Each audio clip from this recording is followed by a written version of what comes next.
Hey, everyone, and welcome again to the Lauren Musica Show, your favorite update in the battle for life, family, and freedom. So excited, so honored that you're with me once again. I'm your host, Lauren Musica, attorney and human rights advocate. And again, I serve as president CEO of Sidewalk Advocates for Life, the nation's largest peaceful sidewalk outreach organization. Okay, so we are down to the last couple episodes of season 3 of the Lauren Musica Show. And I thought we'd do something really interesting for the second to last episode of the season, and that is turn things around and ask someone who is seeing everything that I typically see, and probably a lot more, but we never really get a chance to hear from. He never really is able to comment publicly about what he thinks about what he's seeing or what he feels about what he's witnessing, and that is the guy on the other side of the camera. Andrew is our video dude, as we call him on the Sidewalk Advocates for Life national team. He does all of our video work and serves as the producer for this podcast. And I've joked with him on the side before that he has to be one of the most well-trained non-sidewalk advocates in the country, and probably one of the most well-rounded advocates for life and family. He films a lot of our friends and colleagues as well, because he listens to it all. He records it all. He edits it all. And I'm sure he has moments where he really is reflecting on everything that he's listening to, everything he's seeing. Inevitably, we've had some great car conversations. You know, Andrew and I will go to a closing celebration or we'll go to an event, and then we end up in the car and we're like, hey, that was cool. That was really neat, right?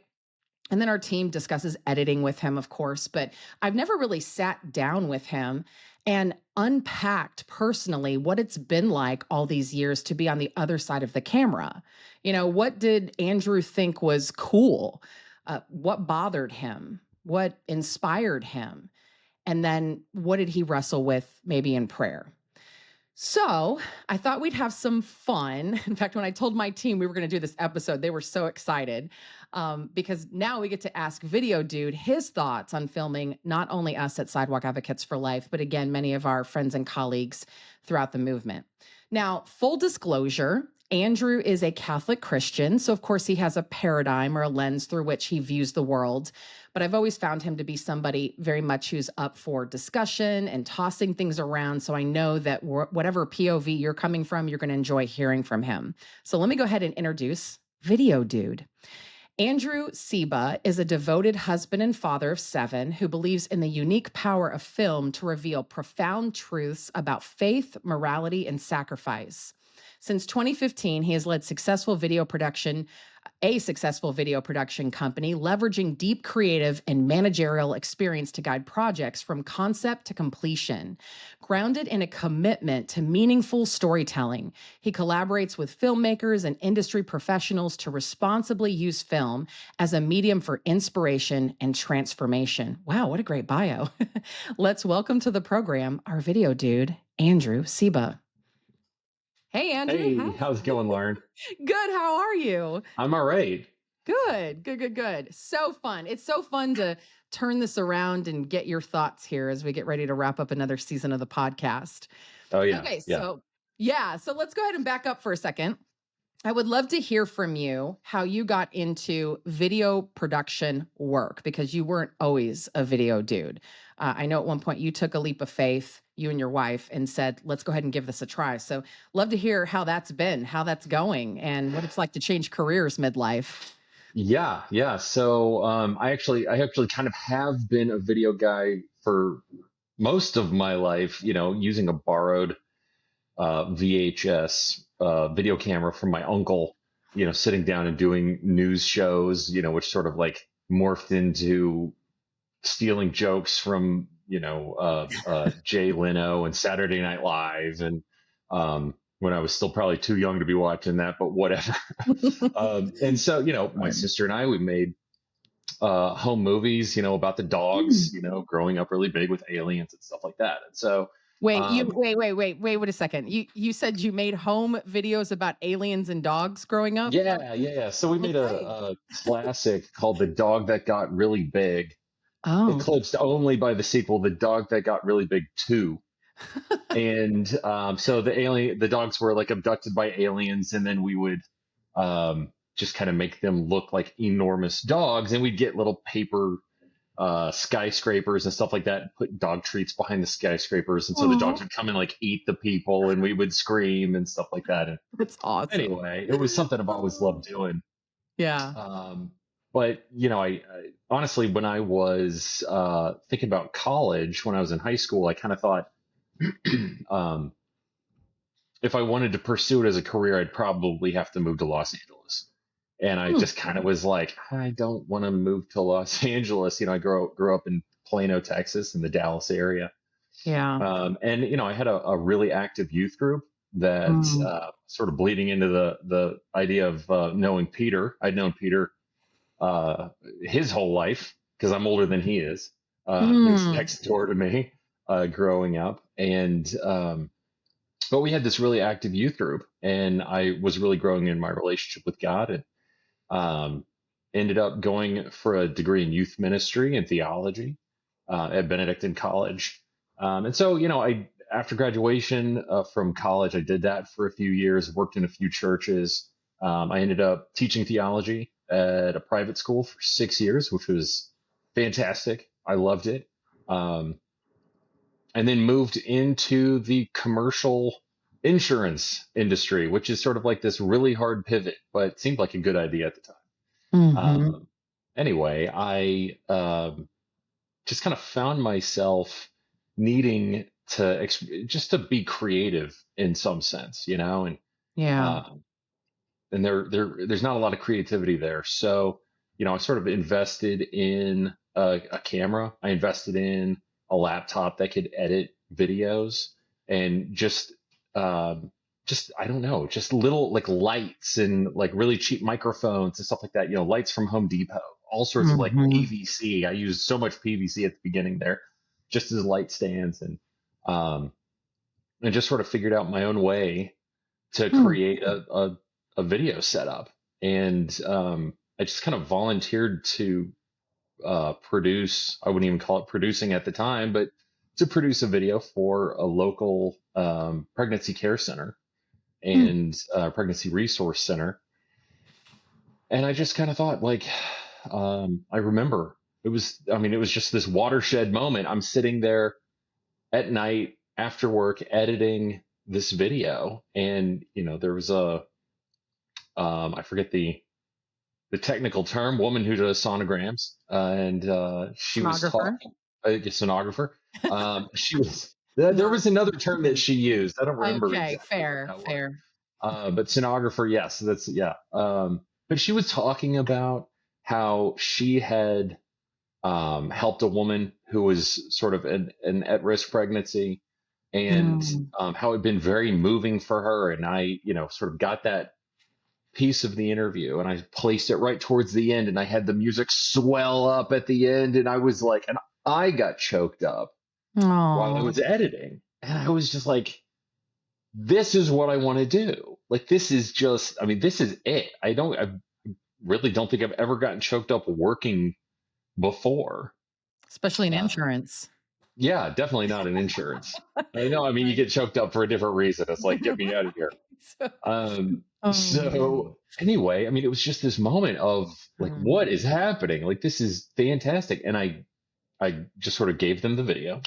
Mm. And then a few weeks later, I got a check for several $100s, which is not something we had talked about, but they just decided to pay me. And Wow. this like mental connection happened where it was like, wait, I could do this and I can make money doing Mm. this, like Put a this is family a on way it. that I could, yeah, this is a Yeah. way that I could feed my family. Like, Yeah. oh my gosh. And so, fast forward a number of months, and I was out of the insurance job and working full time doing video production. So, Mm. at that point, I know that you and I had met. Gosh, when was that? That Oh was, man. I think you and Katie were getting, it was, I'm I don't sure I even met think you we before were you and Katie were engaged then. getting married, but Is that like yeah, 2006, maybe 2000? something like It's that. been a long Sounds about time. right. So Yeah. we were connected. At some point, we were connected again, just in Mm. terms of I was the video guy, you were the Sidewalk Advocates CEO, and and I just started doing videos for you guys as well as for other clients. And Yeah. now, I mean, that was the end of 2015 that I Mm-hmm. started doing that, and it's 2025 now. And I work almost entirely with faith-based nonprofits, and I have been able to travel all over the United States and meet some really amazing people and hear some really amazing stories. And so many of them have been moving and Yeah. inspiring. And uh, it's I would say the feeling that I have the most often is that um, it's almost like a sense of reverence with Hmm. a lot of the pro-life work that I've done, because there's so much. I mean, there's so much human experience in it. Yeah. There's a lot of post-abortive women that I've interviewed, Mm. and hearing their story, and that they are entrusting that story with me. Even if it's somebody, even if maybe you're the one asking the questions, it's like I'm there, Yeah. I'm filming it, and I'm receiving this story, and it's being entrusted to me. Uh, Yeah. and it's the same way with interviewing advocates, and seeing them actually on the sidewalk, if I'm there filming, but hearing their stories about some of the persecution that they've gone through, and their own their own backgrounds and their own stories of coming into the movement has Mm. been it's just been so profound that it's like I realize it's a gentle thing, editing these stories, piecing these things together. It's not just like some corporate scripted video, and it doesn't matter, and these guys are actors and whatever. It's like, And we're selling a widget. absolutely no. Yeah. This is like I have to tell these people's story, and because their stories have value, and their stories, like, they're not selling products, and Yeah. so I don't. There is no commodity, and Yeah. so there's a real, yeah, sense of reverence, and I just get this uh, idea of how profound it is, working Mm. in the pro-life movement. And yeah, it's been very, very rewarding working with Yeah. Sidewalk Advocates and other organizations throughout the years. And I'm really glad to do it. I almost got chills when you said that. Like there's this reverence, hearing these really human stories, you see like a spiritual battle that has either taken place or is taking place, right? Mhm. And then you're trying to communicate to the outside world how people should pray, how they should be a part of this, how they can help save and change lives. I know I've shared with you that your videos literally have saved lives because when you get these stories out there, people are watching them, they're getting inspired, they're either praying, they're hitting their knees, or they're like, I got to do something about this. And Right. that's pretty powerful. Yeah, I'll tell you,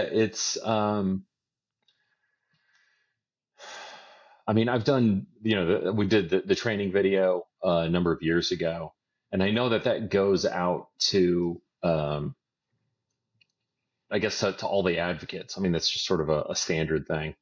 I'll tell you, I have felt pretty removed from a lot of the Mm. advocacy. Like, I know that I've I've spent some time on the sidewalk in the Mhm. past, at a couple different abortion facilities, just in my own personal life. And it's something that I think before I had kids was confusing and upsetting. Mm. And then after I had kids, and just gaining that other perspective of, like, I have my own babies, Mm. and to someone, the life of this child would just be a paycheck, is like, yeah, I just can't stay there for too long. Like, Yeah. like the Papa Bear kind of thing. I don't know, just kind of like starts to well up within me, and Mm. it would become um, I don't know, at least just where I am right now. I mean, I can be there, I can tell the story, but I feel it affecting me, really, really deep down. And Yeah. I think it's not that I wouldn't be able um, to learn to be on the sidewalk, but I think at this point in my life, I don't want to get used to it. You know, it's Yeah. something that like I don't want to, and maybe you don't. I don't know. I mean, I Yeah. think each person sort of approaches it in a different way. Yeah. Um, Yeah. but you know, it's like I want to be able to stay sensitive to it. Right. Um, and it's in that moment that, or not in that moment, but it's kind of through that when I hear stories, when I'm especially when I'm editing the videos, you know, man, I've got 6 hours worth of interviews in front of me, and I'm sort of picking through and I'm listening to what everybody's saying, and it hits me on such a sensitive level that, Mhm. you know, it's like I really edit with my feelings a lot. Yeah. Um, Yeah. and it really wasn't until I think when we were in Atlanta this past, I don't know, I think that was 2024. Um, Mhm. there was a there was a mom there that we interviewed. She had brought her kid, and she actually said like she had seen one of the videos that I had put out, and that and like in see and I don't remember which one it was, but it was one of the videos that I had edited and then gave to you guys. She saw that video, and after seeing that video, decided that she was going to keep her child. And it Wow. was like, I knew that. You yeah, and it was like this moment where some of the distance between me and saving lives kind of collapsed a little bit. And Yeah. I kind of it was like this. I remember just standing there and I'm just Mhm. seeing this child. I'm like, this child is alive, because I mean, God certainly could have used other means to save this child, but you know, it's like through a video that I edited. I don't know. So it was just So really mind cool. blowing experience for me, and Yeah. um, incredibly rewarding. So That's so cool. Man, to think that somebody is alive because of the work that you've done, right? And no doubt, there's so many more that are alive because of the work that you've done. Because at the very least, we've had so many people who have come to us, watched a closing celebration video, after watching a closing celebration video, and said, I want to be a leader of a sidewalk advocate team at my mm, abortion or abortion referral center, you know? So mm, at the very least, that link is not so attenuated. You know, you said something really interesting. You said, you know, you and the sidewalk, like you never kind of really want to get used to that. And do you ever really get used to that? Right. And mm, so I just had the thought, number one, I bet, again, just like all of us in the body of Christ, we all have our place, our role, and sometimes in different times and seasons. It's clear to me that you're in the right spot right now. I don't know what we would do without you. But the other thing, too, when you said that, I thought of a conversation that you and I had in passing one time, and I hope you don't mind me bringing this up. I thought it was a for really sure. good conversation, but you know, like I said, you and I don't usually get to thoroughly unpack your thoughts on the other side of the camera, but there was one time, I mean, there's a few times here and there, but there was one time in particular where we were on the phone and you said, or you asked me, how are you able to do this every day? Like, how are Mhm, you able to talk about abortion every single day? And we had a really, I thought, interesting, great conversation. And maybe it's a grace that God has given me as the present CEO of, you know, this organization, this ministry that does this day in and day out. But I know that, you know, I've been able to find a freedom. The vast majority of the time when I go to the sidewalk, I'm able to do the ministry that God is calling me to do and leave it. And mhm, I would guess that to an extent you do the same thing with your video work. You're able to take people's stories and weave them together. And sure, you know, we all have moments where it gets us sometimes, right, mhm, right in the soft spot. But um, I think that you're in such a powerful place, probably more than you know, and I think that all of us keep that tension, right? It's not like when I go to an abortion facility, even though I have that freedom of, I know God is at work, I know He's doing something powerful here. I mean, it's just a conviction that I'm able to mhm, carry with me, you know, before, during, and after. But I'm never for sure excited about going to an abortion facility. You never quite get completely used to it, Yeah. Yeah.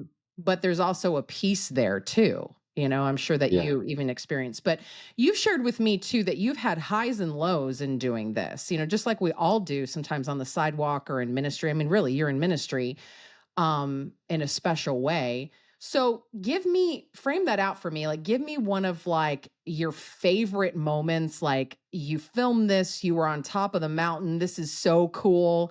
And then what has been the hardest thing that you've ever filmed that you've had to experience on the other side of the camera?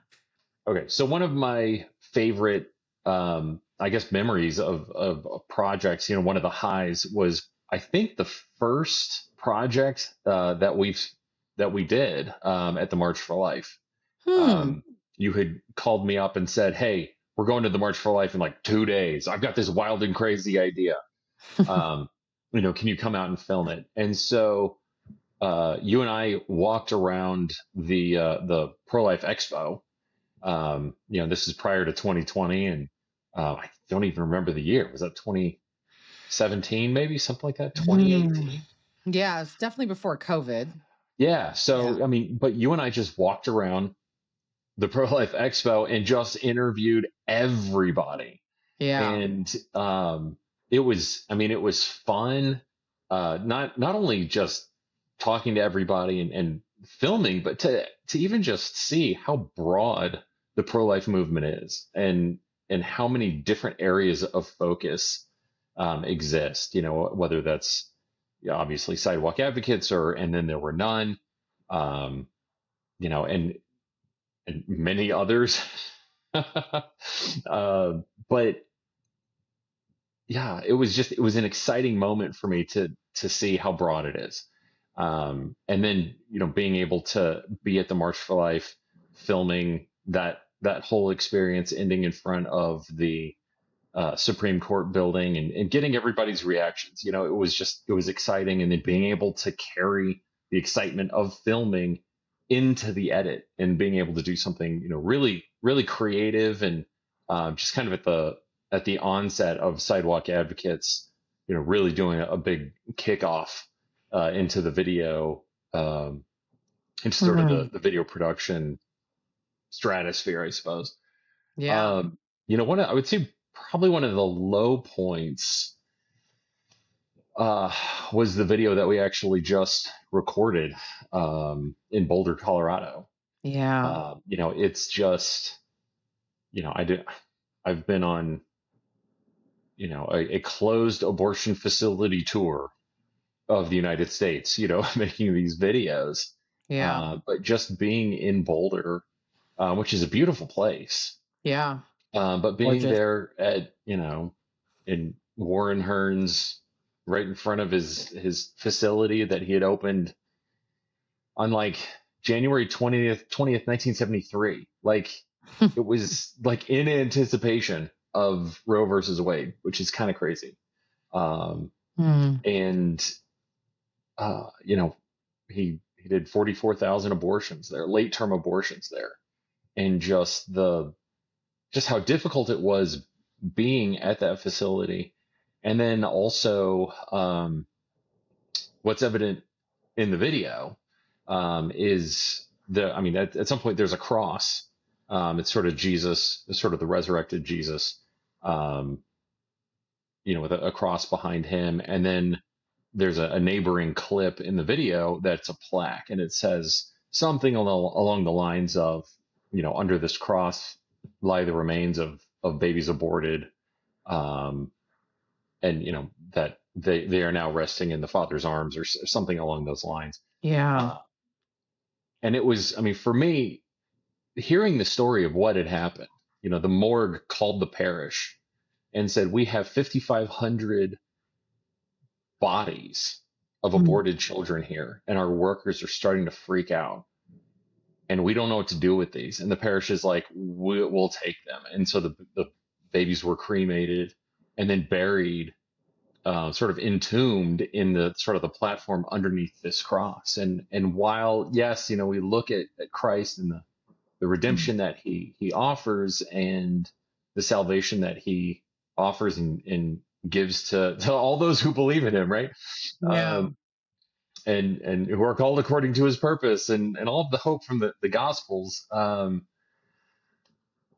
It's still just a moment of, I mean, when I heard about it when we were there, and I walked over to that area, I thought I definitely need to film this, and I walked over and found the cross and saw the plaque, and I just almost, I mean, I started sobbing for one, but Mm. I'm like, I don't even know how to process this. Like, this is Yeah. absolutely insane that this is going on, and it was just Yeah. like, um, and praise be to God that it's over, that chapter is over at least. Yeah. Um, Yeah. Most but late-term abortion facility in the country just closed, right? But yeah, it's almost like you're seeing the middle of the story again, right? Right yeah, there at that parish, and the fact that these were children that lost their lives late into pregnancy. I mean, we, of course, we're against abortion at any stage, but where the right, humanity of the baby is so apparent later in pregnancy, and just the injustice of that, really, right? And right, the hurt, around all of that too. Yeah. right, right. And yeah, I mean, it was just such an emotionally impactful moment for me. I actually showed the video to a friend of mine, and he said, what the audio clip underneath, I believe it's you saying, one of the darkest places in our country. And what's on the screen while you're saying that is the cross with Jesus there. And my friend's like, why is Jesus on the cross while she's talking about the darkest place in the country? Hmm. And I just sort of realized, like, I had just kind of like paired up those clips of, the cross and that platform with the babies entombed within Mm. it, with the darkest part of the country, and that was kind of a Yeah. reflection of me just kind of saying, like, oh my gosh, this definitely has to go here. And it Yeah. wasn't even so much like, um, I mean, he was just catching the juxtaposition of what you were saying versus the risen Lord, but he was Yeah. not aware of the story of anything else like that. So I had, that's Mm. definitely something to take into consideration with editing. But I mean, ultimately, Powerful. it's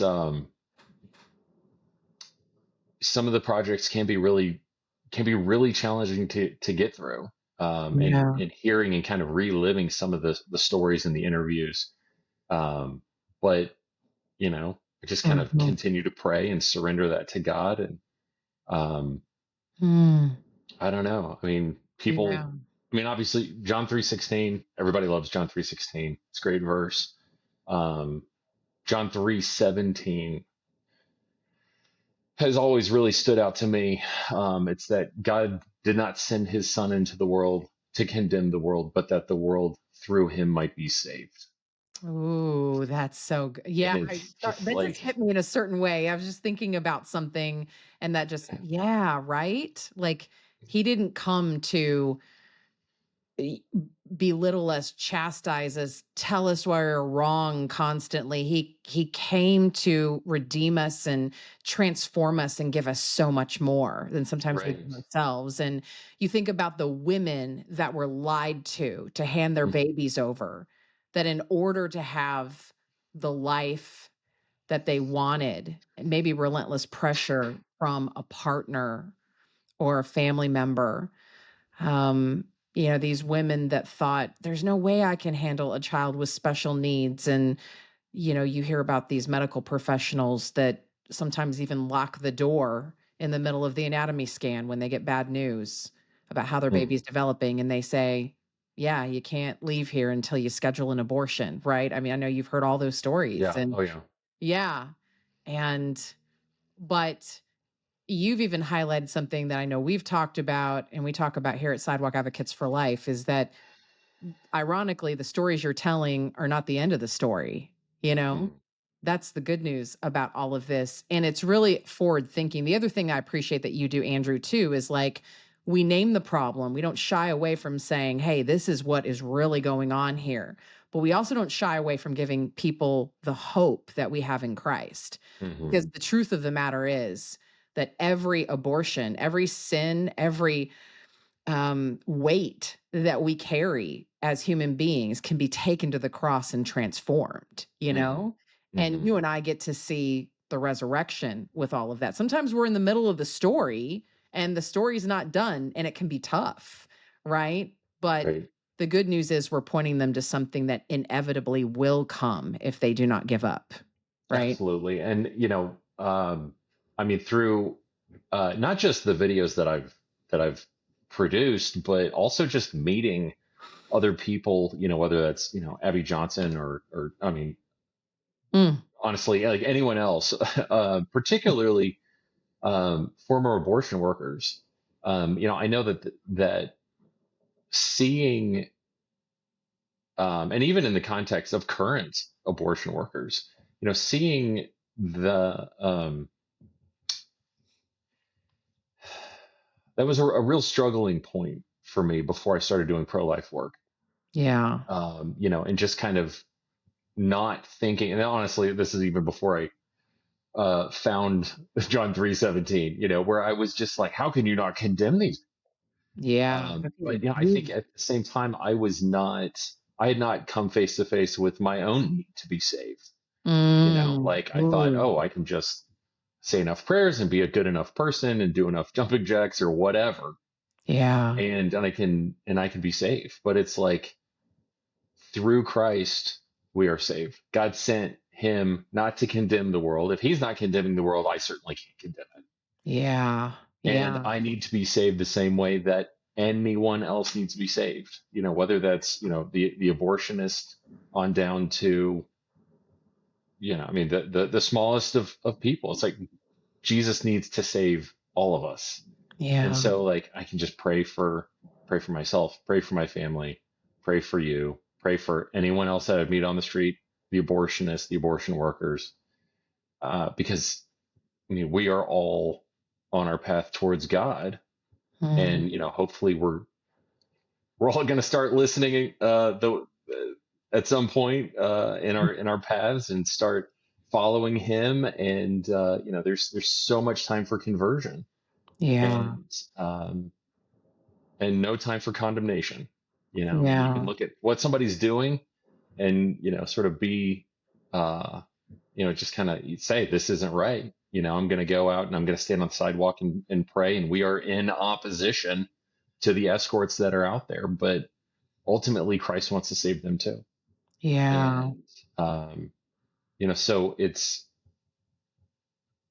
I don't know, just I've received such a wonderful perspective, not just in terms of the movement, but in the way that Christ works in Mhm, my life and in the lives of the people around me, through mhm, seeing the way that He has had mercy on so many people and the lives that He has restored and mhm, called to Himself. It's just like in ways so much more tremendous than He's even worked in my own life, which has been tremendous.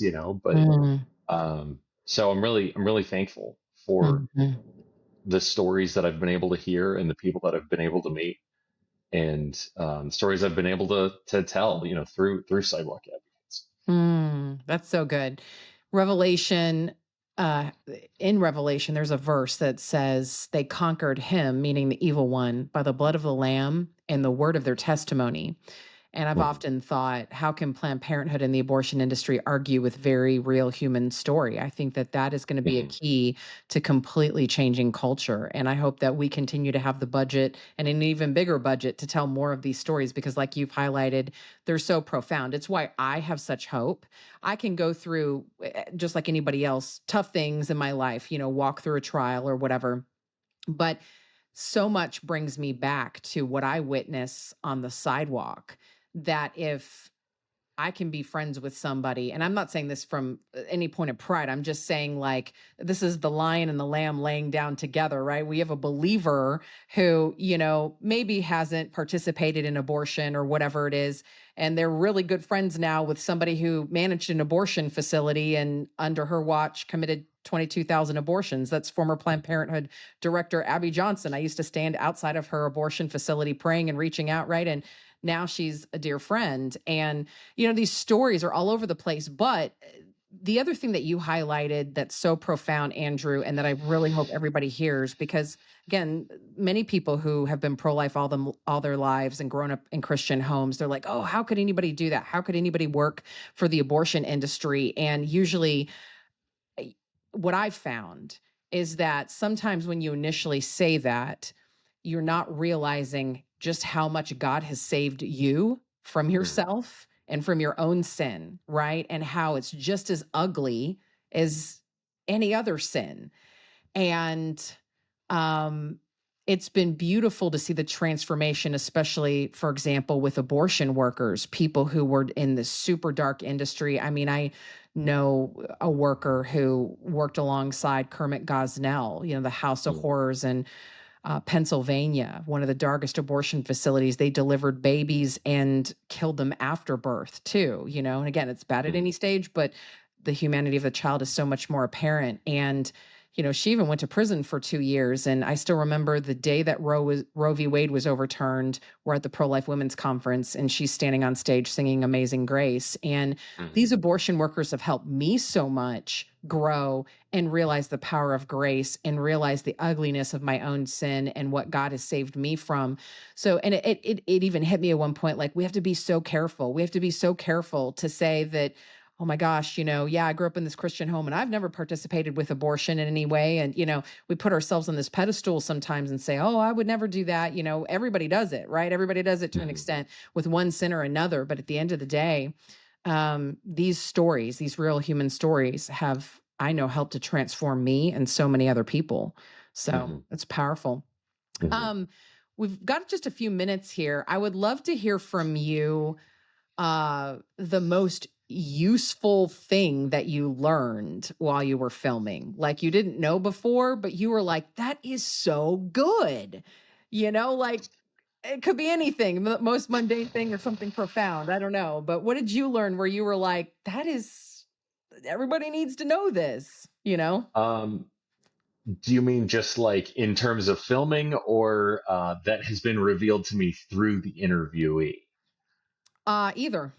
Okay, charge your batteries. That's Charge your batteries. That's awesome. yes, there have Always been useful.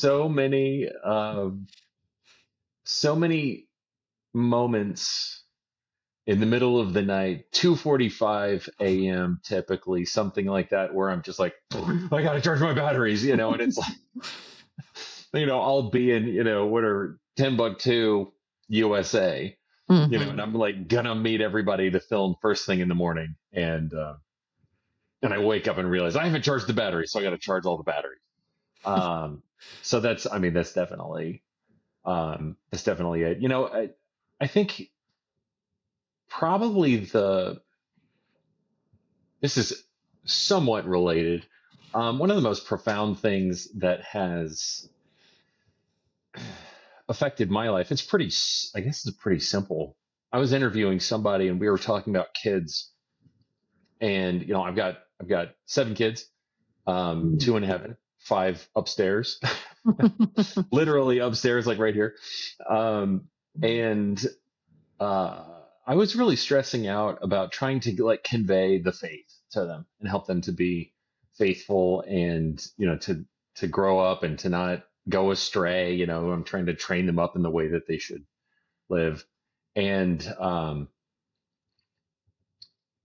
and the guy I was interviewing just kind of like took a time out from the interview almost, and just kind of started talking to me about how like God is the source of faith and I'm not the source of faith. Wow. And I'm like, oh yeah, like because I had spent, like I said, 6 years as a theology teacher, and the prior 3 years, so like 9 years teaching youth, high school students about faith, Mm. and about, um, and trying to get them involved in their faith and learn how to pray and all of that. I had like been a professional faith injector guy. And Mhm. but when it came to my kids and the fact that I'm going to see them for the rest of my life, and I'm going to be a part of their lives kind of, indefinitely. Um I was really stressing out about, what am I going to do about their faith? Mm, And there are so many people that I've encountered over the years who have kids that have left the faith. I mean, their kids are in their mhm, 20s or 30s or something like that. Um, and typically, I mean, my oldest is 15, so he's still going to church. He loves God. It's great, and everybody else kind of follows suit, which is wonderful. Um, but you know, with these older sort of people in the next generation, who have kids that are in their 20s and 30s, who have asked, they've asked me like, what did I do something wrong? And mm. I don't know. I mean, I can kind of answer the best that I can, but I can't speak from experience. But God is ultimately the deliverer of faith. I mean, as parents, we can Mm, do what we can to pass on the faith and to pass on, um, just a faithfulness, kind of a culture of faith to teach our kids about God. But whether or not they're going to hold to that is not something that we can control. I'm not the God of my children. yeah, And, they are in their own walk with Him. And yeah, that might, hopefully not, but that might involve them walking away from God for 20 years. I have yeah, no idea. But, right, like I said before, it's, Jesus is there to save. I'm yeah, not there to save. I can't even save myself, right, like much less all of my kids. So, right, um, just so that idea that, faith is a theological virtue, it comes from God. It doesn't come from anyone here. It doesn't come yeah, from me. It was this real moment of, I'm not my kid's higher power. yeah, yeah, Okay, great. And it was a moment of freedom for me, and a freedom to trust in God that, he's gonna do what he does to take care of me. He's gonna do that with the kids too. He's gonna do that with so anyone good. else that I run into.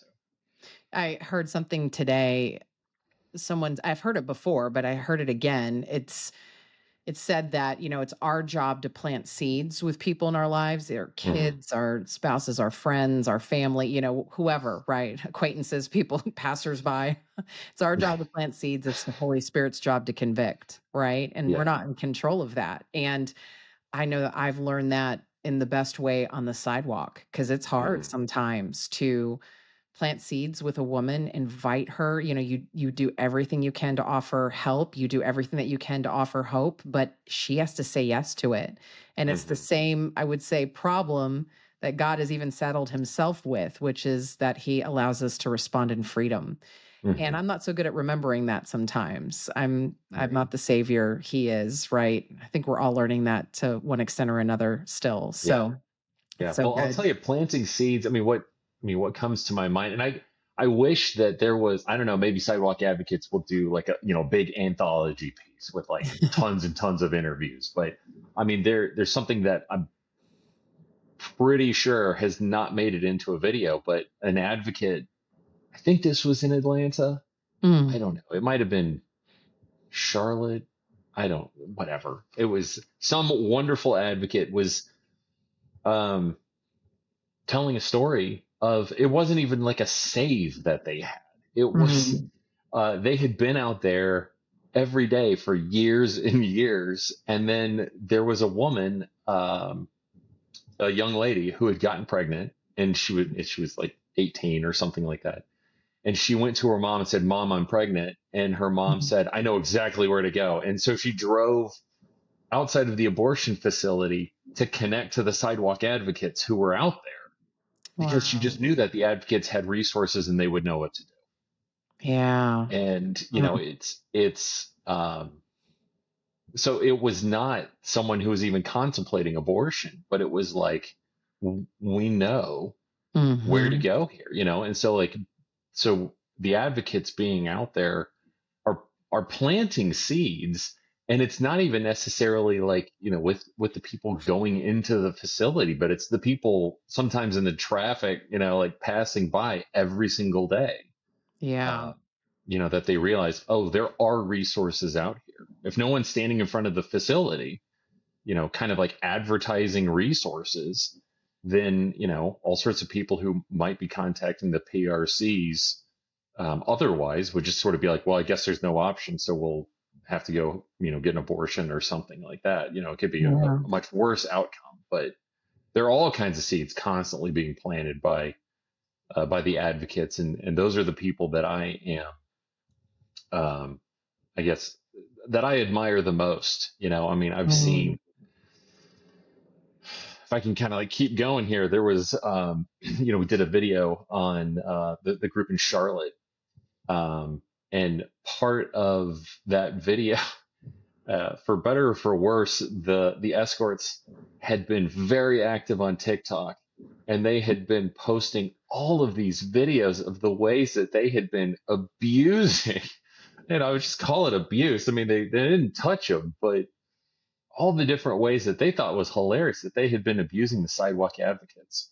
Yeah. Um, and what was so profound to, and some of those clips made it into the video, but what was so profound to me was how they could just be doing the most vile things around the advocates, and the advocates were just so well trained, and they were just there, and they were quiet, and they were Mm. praying, and the peaceful, prayerful, law abiding presence, and Mm. it was just absolutely amazing. There was, and again, it's the kind of thing that you can't, doesn't have a place in the story, but there was this TikTok clip that I didn't use where the escort had her camera, and there's, some people who are not affiliated with Sidewalk Advocates, and they're yelling and screaming back, and it's this whole like fighting, and she's like yelling at this guy, and then she goes to the next person, yelling at this guy, goes to the next person, yelling at this guy, and then goes to the person wearing the Sidewalk Advocates vest who's just standing there praying, and then she just goes back to these people and starts yelling, yelling, yelling. And she just knows the Sidewalk Advocates guy is not going to respond. He's not Interesting. going to get into it. Yeah. And I saw that. And I'm like, this is Sidewalk Advocates like on display right here, That's so cool. affecting the escort who knows he's not going to engage. And so Yeah. she just goes back to the other people on the sidewalk who are trying to be helpful, but really just participating in the circus. So neat. Yeah, what a witness. And I get to serve these people every day, so I get to say it, right? What a witness, what amazing saints. Mhm. So good. For those who are listening, if it hasn't come out already, expect another great video from Andrew. We're going to tell the story of the closing of the Boulder abortion clinic, which Andrew said has probably been the toughest project that he's done for us thus far, but a powerful story because, again, America's most late term abortion facility has closed its doors for good. And just a reminder, too, to pray for Dr. Warren Hearn, who's Mhm. 84. I believe he's 84 years old, right? You can rattle these facts off now just as well as I can, Andrew. You did all the editing for the video, but and had to record all these stories. But it's a pretty powerful thing to think that this facility has closed its doors for good. Now, I will ask everybody to pray because there's rumblings of a couple staff members who may want to reopen a late term facility in Boulder. So we just, of course, pray that that does not happen. Mhm. So, yeah. Well, Andrew, this has been so much fun. Thank you so much for being a guest on the Mhm. podcast, the very one that you produce. And hey, if people need your video services going forward, how can they contact you? Yeah. So the business is called Stella Productions. The website is stellaprod.com, prod like productions. Or you can just email me directly, Andrew at stellaprod.com. And yeah, I love to hear from anybody who's interested in video, whether it's nonprofit based or not. I mean, I do all kinds of stuff. So yeah, Mhm. I love doing it, and I love building the kingdom in that way, and supporting my family as well. So Yeah, necessary thing. And yeah, yeah, you get to have fun doing it. So awesome. Thank you again so much for being with us. Now I get to kick you out and do the closing thought. all righty. See ya. See Thank you later. you. Okay, closing thought. I've often thought about those who service in the work we do in various spaces, the video vendors, sound guys at church, the women and men who service at galas and banquets. And sometimes I stop and I look at them and I'm like, what do they think about what they're hearing, right? Like they have to listen to this entire program. They have to listen to this entire argument for why abortion's not a good idea or something related, right? And sometimes I wonder, have they experienced abortion? Do they need to hear about Christ? And it hit me at one point that you never know who is listening as they provide a service to you. And really the bottom line here is that someone in our life is always watching us, what we say, how we live, and therefore what we really believe.